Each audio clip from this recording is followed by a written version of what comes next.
I went outside to plant the tomato seedlings. That was supposed to be the easy part of the day. Make a few holes, add some water, and finish before the heat became too strong. I even thought I might be done quickly. That was my first mistake. The morning was still quiet. The animals were already outside. The flowers were open, and one of the village cats had appeared near the wall. He looked interested, not helpful, just interested. The soil looked soft from above, but summer soil here can be deceptive. Underneath, it was dry, hard, and full of stones. I found one stone, then another, then a root that had absolutely no intention of moving. The tomatoes finally went in. I checked the distance, pressed the soil around them, stood up, and looked again. They were not perfectly straight, but I decided tomatoes probably care more about water than symmetry. Also, I really did not want to dig them up again. By then, I was already thinking about tea. I had not worked long enough to deserve a proper break. I took one anyway. Inside, I made tea and put something simple in the pan. This is one of the things I like about life here in Turkey.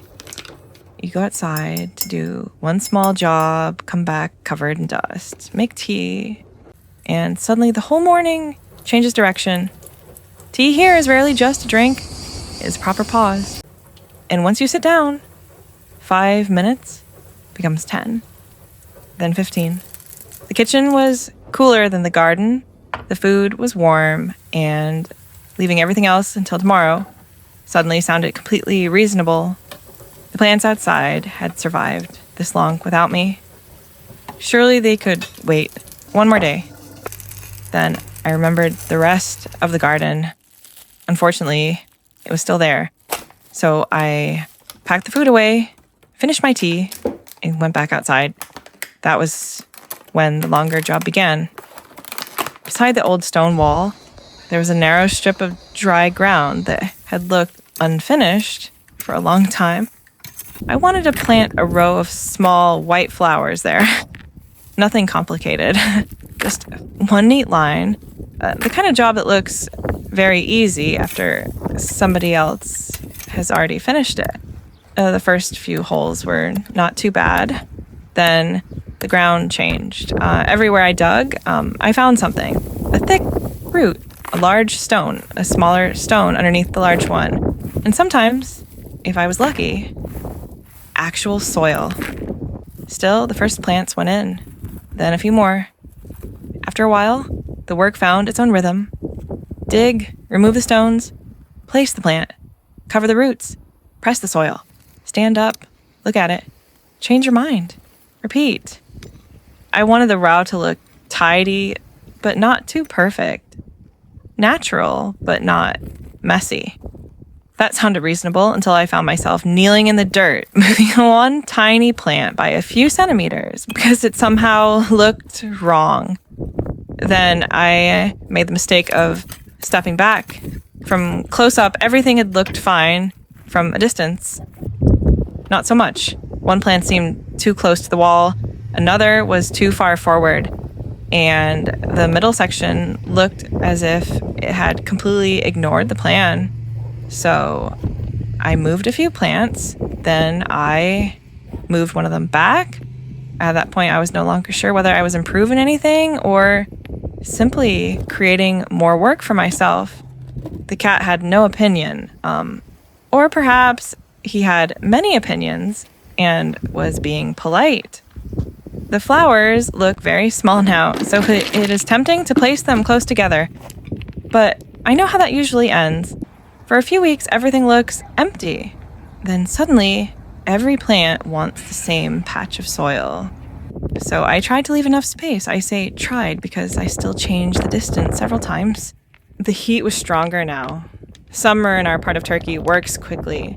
The soil can look damp in the morning and feel dry again by afternoon. The old stone walls hold the heat for hours. Even after the sun gets lower, you can still feel the warmth coming from them. Planting is the easy part. Keeping everything alive is the longer job. For the next few days, I will probably check the soil every morning, decide it is too dry, water it, and then wonder whether I watered too much. People say gardening is relaxing. I think those people have softer soil. By the afternoon, I had stopped checking the time. There was always one more plant, one more patch to clear, and one more stone that looked as if it had been there since the village was built. Then I said the most dangerous words in any project. Only a few left. That never means a few minutes. But leaving the last section unfinished would have annoyed me even more. So, I continued. Slowly, the empty strip began to look different and not perfect. Not like a garden from a magazine, just a simple row of white flowers beside an old stone wall. But it already looked much better than it had that morning. That was enough. I stopped and the light began to change. Not because I had officially finished. There is a difference. I put the tools away and went for a short walk through the village. After a hot day, this is the best time to be outside. The sun finally loses some of its strength. The stone houses become warmer in the evening light. The road gets quieter, and the cats begin to appear. There's always one sitting on a wall, one near a gate, and another walking around with the confidence of someone who owns the entire village. The birds behind the fence were still making plenty of noise. The old camper was still in its usual place. Nothing unusual was happening. Just a quiet road, warm stone walls, animals settling down, and a little wind after the heat. These ordinary evenings are one of the reasons I like living here. Sunset.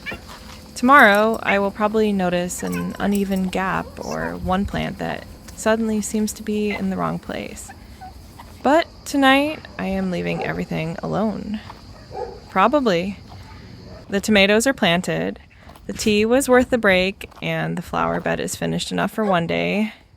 Would you keep the row simple or add something between the flowers later?